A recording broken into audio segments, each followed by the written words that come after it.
Je vous souhaite la bienvenue à cette autre chronique prévention présentée par Promutuelle Assurance Côte-Sud. Mathieu Labrec, bonjour. Bonjour. Mathieu, là, le beau temps s'en vient. Oui.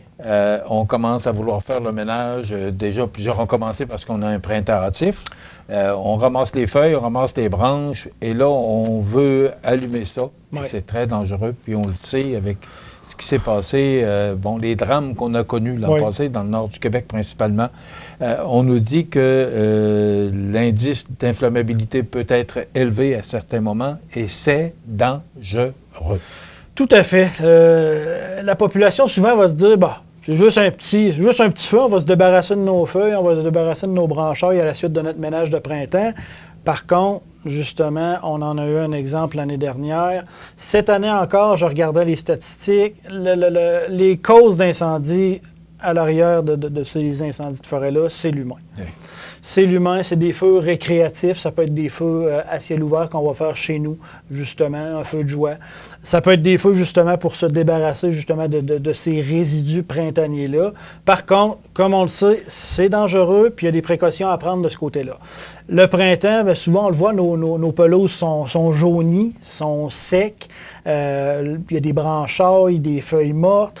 Avec le vent, la température plus chaude, ça va devenir encore plus sec. Puis à ce moment-là, ça prend pas grand-chose pour, justement, débuter un incendie puis perdre le contrôle de cet incendie-là. Donc, il y a des précautions à prendre à ce niveau-là. On n'est pas conscient de l'importance, mais une étincelle, on ne s'imagine pas qu'une étincelle peut causer autant de dommages. Effectivement, ces étincelles-là vont atteindre plusieurs centaines, voire milliers de degrés Celsius. Donc, simple étincelle, justement, dans un tas de feuilles mortes ou de branchailles ou de gazon sec peut provoquer un incendie là, qui va être dévastateur.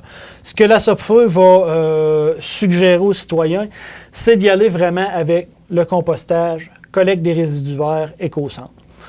Solutions les plus simples, les plus sécuritaires. À la limite, vous pouvez contacter votre municipalité pour justement savoir l'option la meilleure, en fin de compte, pour vous. Mais y aller avec ces trois solutions-là, justement, pour éviter ces risques d'incendie-là. Bon, il y a des restrictions en vigueur. Tout à fait. Donc, les feux à ciel ouvert vont être régis par les municipalités. Donc, les municipalités vont avoir adopté des règlements, justement, pour encadrer ces pratiques-là. Parce que sinon, probablement qu'on verra un peu n'importe quoi. Donc, c'est vraiment encadré. Donc, normalement, les municipalités vont délivrer un permis de feu à ciel ouvert, donc qui va être bon pour une durée X.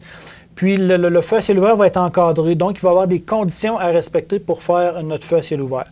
La SOPFEU aussi va émettre des restrictions. Par exemple, ça pourrait être des interdictions d'accéder à la forêt. Ça pourrait être des mesures préventives pour les travaux en forêt. Ça pourrait être des suspensions, des annulations de permis de brûlage industriel.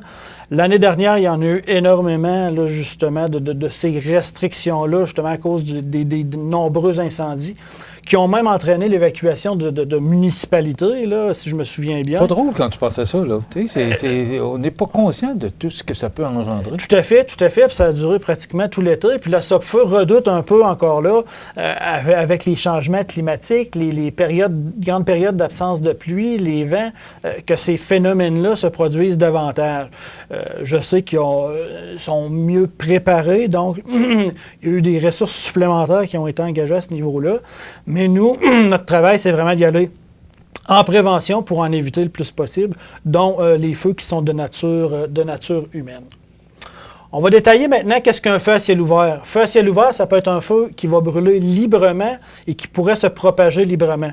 On n'a qu'à penser à un feu qu'on mettrait ici qui ne serait pas dans un foyer extérieur conforme, donc qui pourrait se propager librement. On n'a qu'à penser aux éléments pyrotechniques, feux d'artifice, donc feux d'artifice qui vont produire des étincelles, encore là, de plusieurs centaines, voire milliers de degrés Celsius. Ces retombées-là de feux d'artifice peuvent se propager, comme on le disait d'entrée de jeu au départ, si cette étincelle-là, justement, arrive dans un environnement, justement, qui va être sec, avec des combustibles qui sont secs, pourrait entraîner un incendie. Puis il va y avoir aussi les instruments qui vont produire des flamèches, donc soit les activités de soudage, brasage, donc je vais dire boffage, meulage, aiguisage, vraiment tout ce qui va pouvoir produire des étincelles. On y pense peut-être un peu moins, Ça va produire les mêmes types d'étincelles. Souvent, ce qu'on va voir, c'est que ça va être les gens vont aller à l'extérieur l'été faire ces travaux-là. Donc, on ne les fera pas à l'intérieur.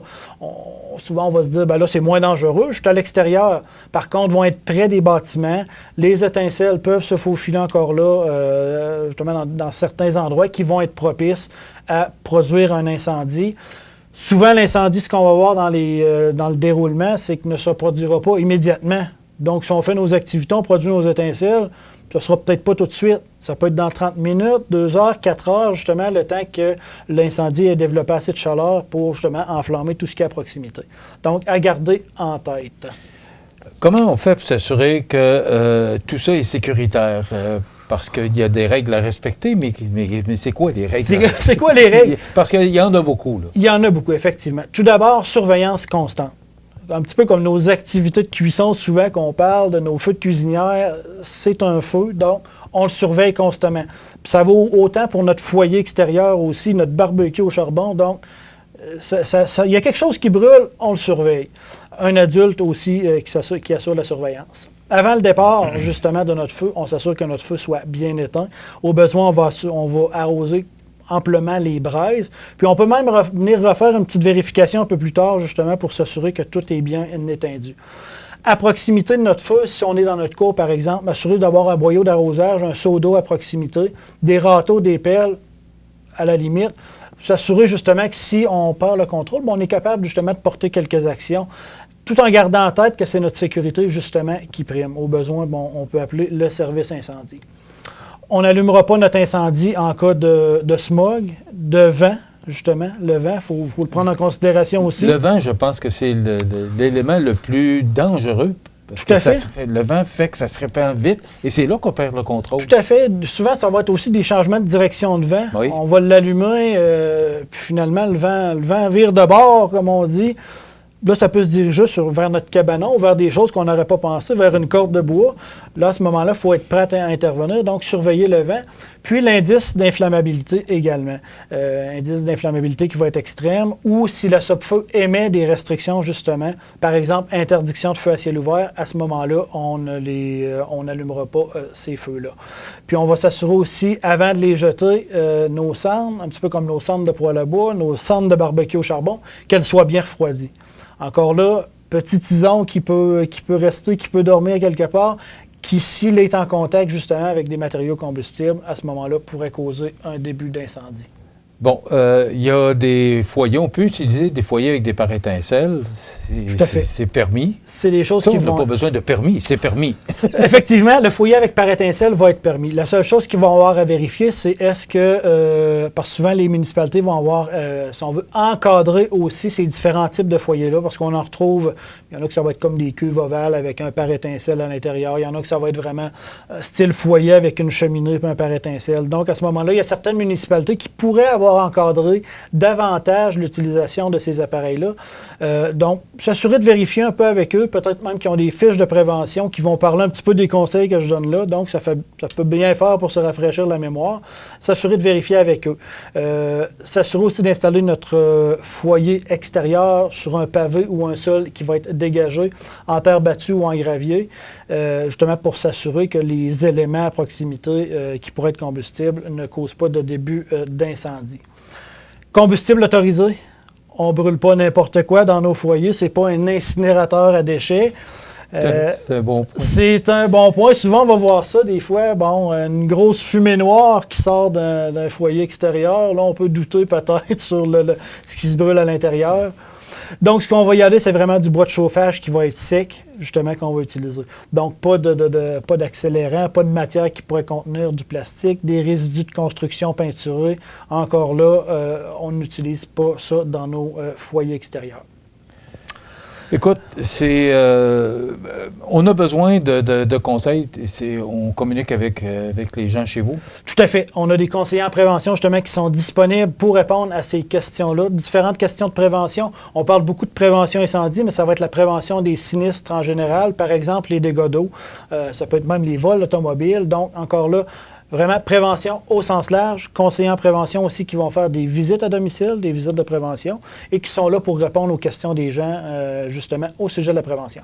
Mais majoritairement, aujourd'hui, ce qu'on retient, c'est les feux de broussailles, parce que c'est ce qui est le plus à la mode au moment où cette chronique est diffusée, là, parce que là, on fait le ménage sur les terrains. Donc, la prévention est de mise. Merci beaucoup, Mathieu. On se retrouve dans 2 semaines. Merci. Chronique prévention présentée par Promutuelle Assurance Côte-Sud. Voilà, ça complète.